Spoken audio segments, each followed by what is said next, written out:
If you're looking for a new way to support the podcast, check out Dubby.gg, an energy supplement company trying to make a difference. There you can use code SIDEMISSION for 10% off your order. Thank you to Dubby for sponsoring this episode, and we hope you enjoy.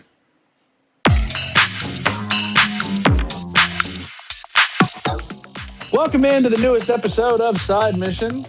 I, like always, am your host, Rusty Ellis, joined finally by both of the boys, Matt Beck and Kyle Lynch. Kyle's been a little MIA recently, but it's okay because he's about to be on 2 straight episodes. This is actually going to be fun.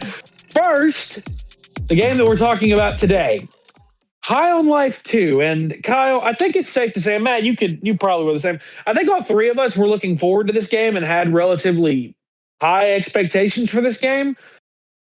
And it's an interesting one to talk about. I don't know.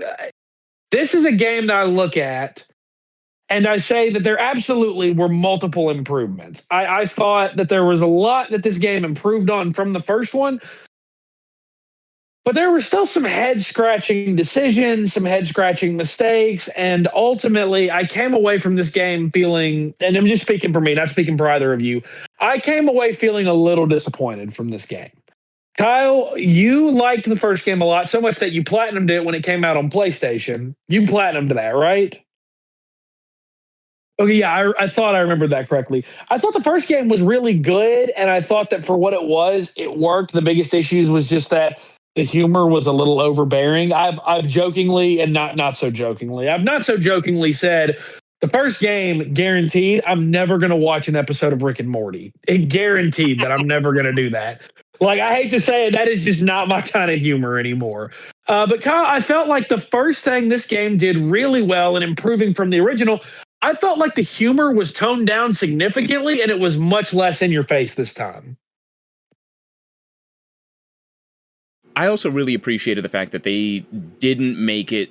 I mean, there were a lot of childish parts for sure, but there was also some serious moments that in the first game they didn't pull off. I don't know if they tried even to make any part of that game serious whatsoever, but like, I felt like there were minor tone shifts here that worked well.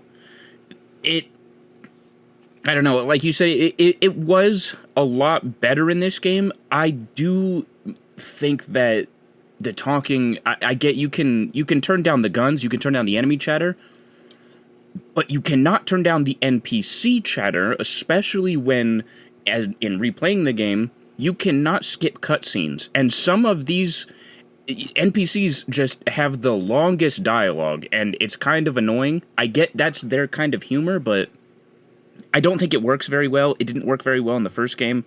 It still doesn't work well here, where they just go on and on and on. I wish that would just stop. Yeah, I think that there are certainly some moments that, and like you said, it goes back to kind of that, I don't want to say that toilet humor, but just that childish humor. Again, the kind of thing that like the first game and Rick and Morty are both known for. And it very much does tone it down, but there are still some moments like there's a trophy in the game for drawing a penis. Like it's like there's the one trophy I thought that was really funny, and even though it was childish, because I think the first game had one like this where it was like, oh, spend over a week in the alien strip club or whatever. I think that was what the trophy was in the first game. This game, it's you romanced all 34 erotic worm monsters, where it's like it's not a real trophy at all, but it looks like it, and it's pretty funny that they included that because it's like, oh, this takes over 100 hours, and this is really difficult. You really did something here. And I liked that part of it. Like and I think we all agree on this next part. Like Apples was funny as hell. I thought every scene that Apples was a part of, I thought was hysterical. It's this random character that you meet in this area, and he has done some atrocious crime, but we don't know what it is. And I don't think the game ever really says it explicitly. Matt, you said you think you figured it out. What'd you say it was? I believe that Apples was probably mutilating civilians because I randomly came across one of his faces and I broke it and a head rolled out. I was like, that's okay. I don't see why this would give the game like an NC-17 rating or whatever, but okay. Yeah, that's kind of weird that they didn't just explicitly say, especially all the other things that happen. Like, again, there's there's literally a trophy for drawing a penis. Like, I don't know why it felt the need to. I don't know. It's weird, but it is funny because it does keep you thinking kind of the entire time about, okay, what did this dude do that everyone you meet that mentions him is like, oh yeah, that's a war criminal right there. Oh yeah, that's basically a terrorist right there. Like everyone treats him like that. It's one of those reoccurring jokes that I actually thought was pretty funny. Matt, in terms of other things, the game improved. I do feel like the overall level design and the world building I thought was better. I actually thought the beginning of the story, the premise is really interesting. Of you're a bounty hunter, and the bounty hunter code is, bounty hunters don't kill other bounty hunters. And you end up killing one to save your sister. Like, I thought that was a really interesting premise. And in terms of things that I thought the story did well, I thought that whole side of it was really interesting, and it made me wish there was more of that mentioned in the story. It feels like it's mentioned a lot at first, and then it just kind of gets forgotten. Yeah, like the way this game began was really cool because after the events of the first game, you are this famous bounty hunter, and like the way that the game begins is basically you're just going through, the famous lifestyle. Like I thought it was really cool that they kind of had you chasing this like giant Godzilla kaiju monster, and then you're like instantly whisked into like a dating game. Like you're doing like a live reality dating thing where you get to choose who your person is. It had such a strong start, and I did exactly what you said with the level design here. Was really well done. Like I like the beginning hub area where it's like you think you're in your house, but immediately when you walk out, it's like this kind of museum that shows like all of your feats and all of the villains that you fought from the first game, and then like all of your guns from the first game are just chilling and hanging around. And then things kind of you end up going to the zoo and then finding out that your sister is involved with this rebellion, in which this is what leads you to basically betraying the bounty hunters. There's a fun little trophy if you shoot the sister, I will say that, which was very entertaining. Roll credits. That is pretty funny. I think Kyle got us with that one. Like, what a great game. Like, yeah. I beat the game, guys, already. Like, that was funny. Like, there's stuff like that that's funny. Yeah, I like the fact that, like, the main character, it just feels like that there is some sort of purpose to the story now, because once you betray once you betray the bounty hunters and you become a wanted criminal, you're just kind of going through the motions. I will say the hub world in this game is really fun. Like if you guys are exploring, go to the arcade. I'm Fraser Crane. That was probably one of the most random things. I've never actually watched Frasier, so those jokes kind of went over my head. But I like the fact that like as you're progressing through the game, there's just so much more is going on in the hub world. You can take the slide down to the bottom, which is really cool. And the more that you unlock more guns, they're just hanging around in the hub, and you can have conversations with them. For some reason, Knifey still is sticking himself into a dartboard, and when you talk to him, he's just talking about how much he wants to stab you. Like the game's humor, it's hit or miss for me. Just yeah. No, I mean, I think that's fair, though. I mean, I think that I could still see somebody that didn't love the first game. I don't think that you're going to love this game that much more. Like, I think that's where I would dive into critique a little bit, is that I think this game is an improvement. But the way that I felt about it was I felt like retroactively my score for the first game got lower. My personal score for the first game got lower because I was like, this game is an improvement. I do think that it's better than the first game. Is it massively better? I don't think so. I think, Kyle, the other big improvement outside of the humor, and I think we all three agree on this, I think the inclusion of the skateboard is awesome. Yes. I love that. I thought that was great. Like that was, and the fact that like they make the joke about like Tony Hawk Pro Skater with the letters Gonad. Yes. Like I loved that. That was awesome. That was funny. I think the fact that they took out the jetpack kind of sucked because I liked the jetpack. Replacing it with the skateboard was a good move because, man, it was so satisfying to get around on it and not have to sprint everywhere. Yeah. Not to mention, some of these worlds are bigger than the first game. It would have been miserable trying to sprint around, even the city, even City Arcadia would have been miserable trying to get around. Oh, yeah. The skateboard is great, and I honestly don't know how they're going to be able to make another game without putting a skateboard in it, because you're going to have Heelys next time. Go ahead and steal this idea. You're going to have to put in Heelys, because I mean, that would be funny. like, it's just, it doesn't, you know. A hoverboard. Yeah, or a hoverboard or something like that, because it was so fun to just jump around and glide on everything, and you could even ride on the walls and shit. The platforming wasn't really the main objective in this game, but I felt like it was so satisfying when you were pulling off some minor platforming sections or even just getting around. I was making my own platforming shit, jumping around, grinding on every rail. The skateboard was one of the best parts of this game, one of the best improvements. Yeah, I do want to say real fast, I think that's where the level design in this game stands out first, is because of the skateboarding, that they did design the levels to specifically, like, you know, complement the skateboard. Like, everything was a ramp, or everything had, you could grind a rail, like almost everything around you could just grind on skate on.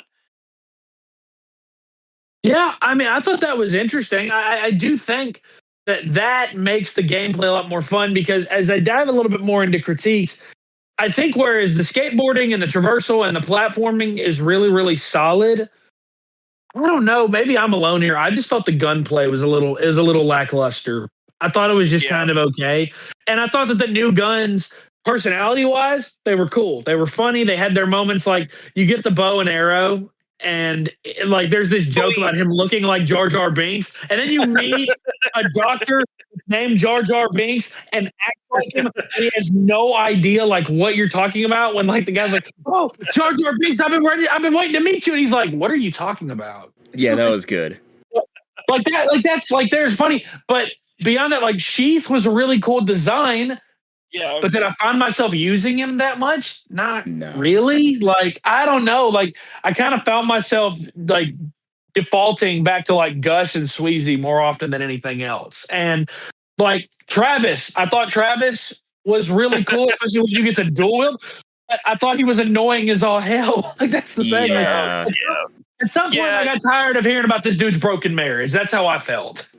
Yeah, I thought it was really funny when you eventually ended up getting Jan as your secondary weapon, and in between like the combat, they're just fucking like either they're arguing or she's just like glazing the fuck out of him. Like, that was funny to me. Like, that worked. Like uber toxic marriage, yeah. Yeah, I think that's also, that fits in where sometimes like the joke just goes on way too long, and it was not funny after the Larry Pinkstock thing. When you get Travis, that should have been it, you know, until you meet Jan, because her calling constantly, him constantly talking about her, was annoying. And they don't do that with just Travis. That was a consistent problem in the first game. It was a consistent problem in this game, where the humor itself is better, but don't keep the joke going, because then it kills it. And if they make another game, I really hope to God they fix that, because it's not funny. Yeah, I heard someone say this, and I feel like it's a perfect way to describe both the worst jokes of this game and almost the entirety of High on Life 1. It feels like a lot of the jokes boil down to how much can we waste your time before you decide you're done letting us waste your time? Like, that's what the jokes, it feels like. Like, and I feel like a great example of that is, while it is funny on the cruise ship to go and collect the letters for gonads, and while that is funny, that whole segment with the teenagers just kind of felt like, all right, let's waste the player's time as much as we can, and then we'll move on. Like, it feels like it's, we're just going to waste your time. And the thing is, what sucks about that is there are levels in the game that I think are fantastic.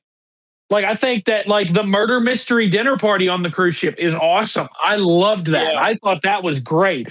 I loved the entire level where you're going back to Earth to save your dad, and you're on kind of that Manson Ranch kind of place where it's like, this is very clearly a cult, and like they were brainwashing people. Like, I loved that as a reference. I thought that was awesome. I loved that. It was creative.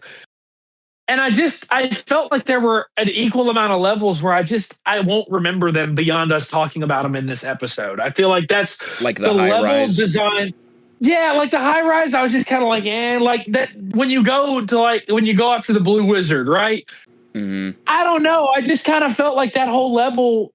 I felt like once the aesthetic and the PS1 graphics, like once that wears off on you, Was that level really any good? No, not really. And then the boss fight wasn't anything special either, to be completely fair. Like, it wasn't anything special either. Like, there were too many instances where I felt like that, where I wish there had been maybe more surprises like that murder mystery dinner party, where there had been more things like that ranch where you go to save your dad. I feel like stuff like that, you give me more of that, and I feel like the game is a really solid, like 8.5 out of 10.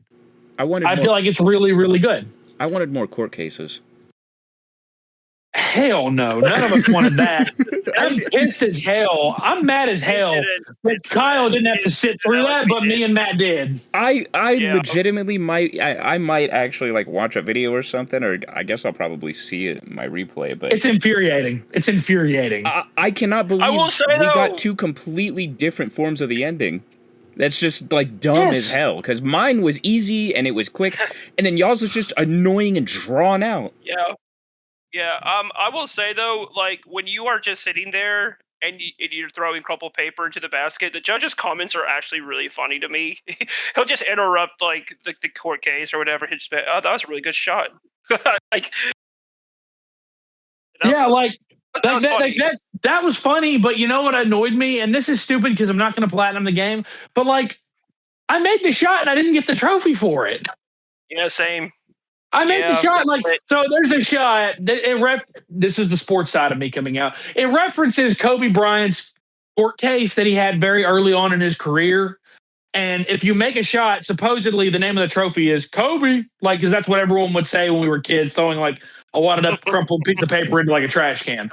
So Matt was homeschooled, so he doesn't know what I'm talking about. Anyways, I wasn't to third grade. But it's a joke. I know. But like that whole segment, like I was sitting there like, okay, this is the first 5 to 10 minutes of it. I'm like, okay, this is interesting. When 20 minutes later it was still going, I was like, what the hell is this? Like, what are we doing here? Like, can I please just fight the final boss and finish the game? Like, I had my girlfriend watching me, and I told her, hey, like, we'll watch. She was wanting to watch a movie. I was like, all right, we'll watch it as soon as I'm done with this part. Shouldn't be much longer. I was still playing an hour later, and I was mad for her. That it just kept going. On a technical scale, what did the both of you think about the performance of the game? Because personally, I was hoping it would be better than it was. So you guys were playing it on PlayStation. I was playing it on Xbox or Game Pass. I will say this: the Series X version of the game did have some issues. Like to me, at some points, it just feels like the game, like the art style, to me, didn't pop like it should have because things just look so blurry and the textures looked really fucking muddy.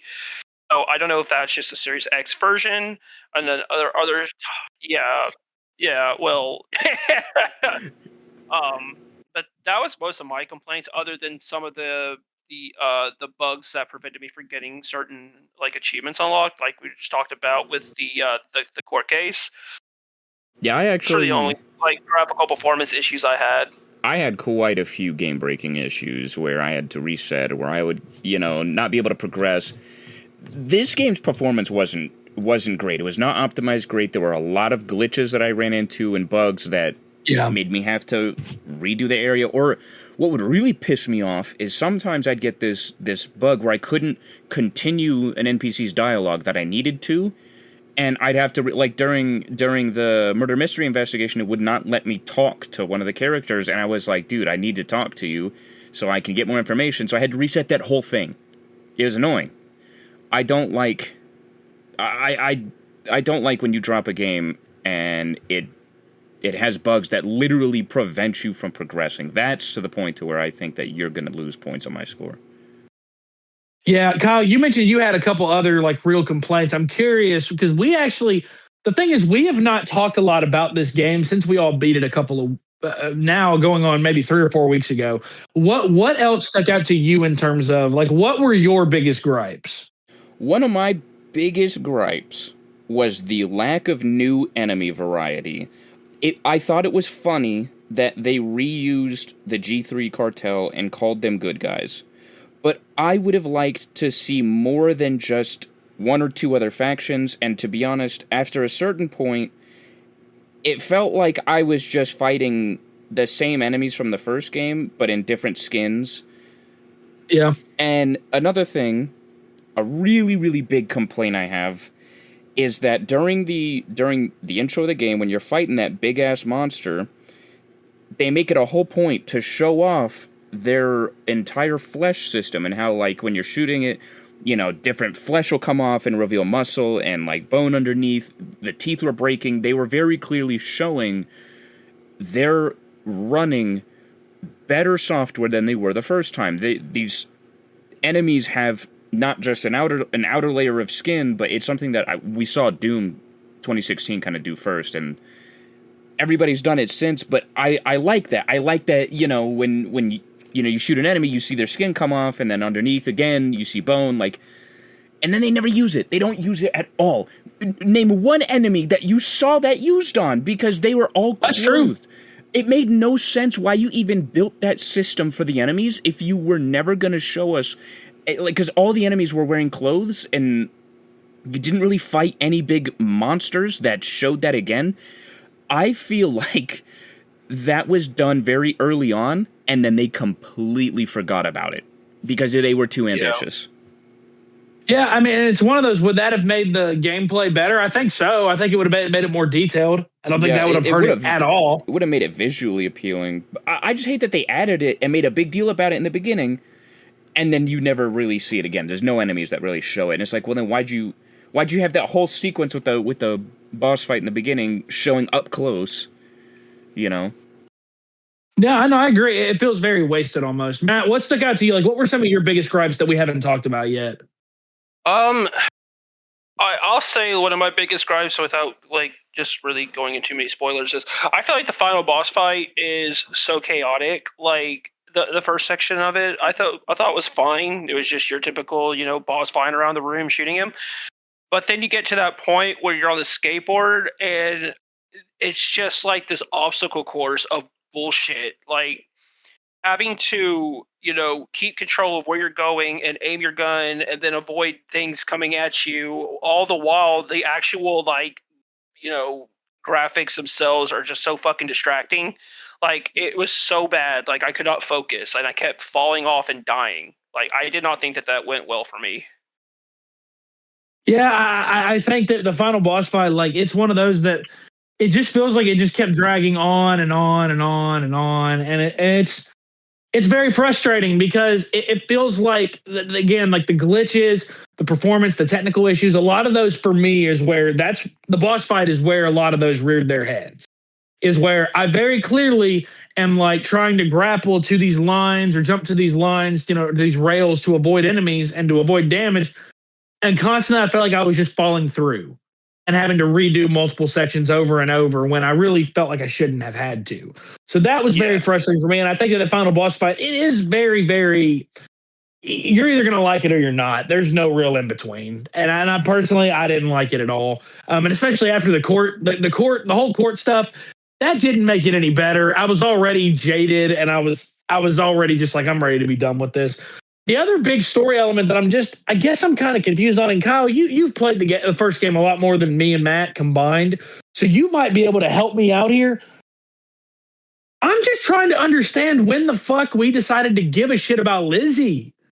I'm just like, I'm confused. Like, she was not that much help in the first game. I didn't think she was. I don't remember that at all. Am I wrong?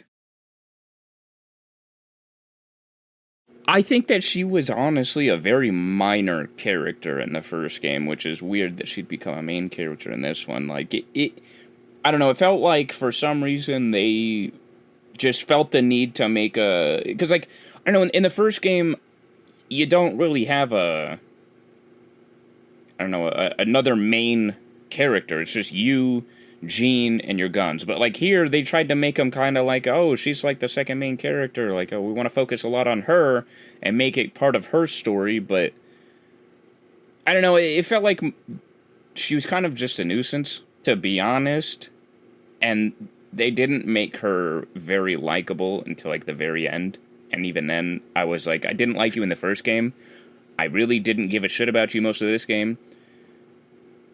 I question their decision on making her as important as they did in this game, instead of, I don't know, make it that you accidentally killed a bounty hunter and you didn't know because you got set up or something. That was, Speaking of, I'm about to go on a rant. They set up an entire storyline in the first game that was literally sequel baiting this big enemy, right? He never showed up. He didn't make one appearance in this game. I thought he was going to be the big bad in this game. They literally said, oh, he's going to come back in the next game. And then he didn't. And they were like, well, maybe he'll come back in the third game. Is this just some fucking joke? Like, is he just never going to actually be... And if that's it, that's dumb. That is... you might think that's funny. I don't think that's very funny when they literally made him seem like an interesting character. He's this mad scientist guy who pretty much... I was excited to see him in this game. I was hoping that he was going to be the big bad. And when he wasn't... I was like, did they just scrap him? Come to find out, there's a whole achievement for finding pretty much the same shit you did in the first game, doing it again in this game to sequel bait again. Why? What is the fucking point? Yeah, and I don't feel like the game earns it. That's the thing. I don't feel like the game earns it at all. The first one definitely didn't. Like, I just, it's very frustrating. It's very frustrating because, again, I was excited for High on Life 2. I liked a lot of what I played early on. I felt like how I think all three of us felt when we first started this game the first couple of hours, thinking, man, this is such a step up. This is such a step up from the first game. Yeah. And it kind of devolves over time, and it's very disappointing. If I had to score the game, I'm giving it a 7. I think that's fair. The first game, retroactively, I'd probably give a 6, if I'm being honest. Like, I'd probably lower my score for that because I do think this game is better. But I came away from this game really hoping that we would get better. And I don't think we got enough of the better. I feel like it didn't counteract enough of the negatives for me to really think that it was a gigantic leap forward. It feels like more or less it's a couple steps forward and it's a lot of steps backwards in other areas. So before we call it an episode, was there anything else that y'all wanted to add? Jeppy. Jeppy was funny. I liked that. Jeppy was funny. I liked Jeppy. And can we just talk about how freaking OP he was? Dude, can we also just talk about the fact that your mom divorced your dad to get with let's do it. Let's do it. Like, that's so dumb. See, there were sometimes the humor did work. It just, dude, the Pokeball 2. That was so dumb. Yes, there was just so much dumb stuff that was funny, which I have to give him credit. The humor, again, was improved. If and when we do get a third game, I hope they put it all together and they give us a game that is actually like worthy of its existence, though. Because right now, I think we have a good game and a solid game in High on Life 2 and a kind of an okay game in High on Life 1. I would like to see a big step forward for the third game. So that is going to do it for this episode of Side Mission. You can follow us on Twitter at Side Mission Pod. You can check us out on Facebook as well at Side Mission Podcast. For the boys, for Kyle, for Matt, I'm Rusty. Thanks for listening.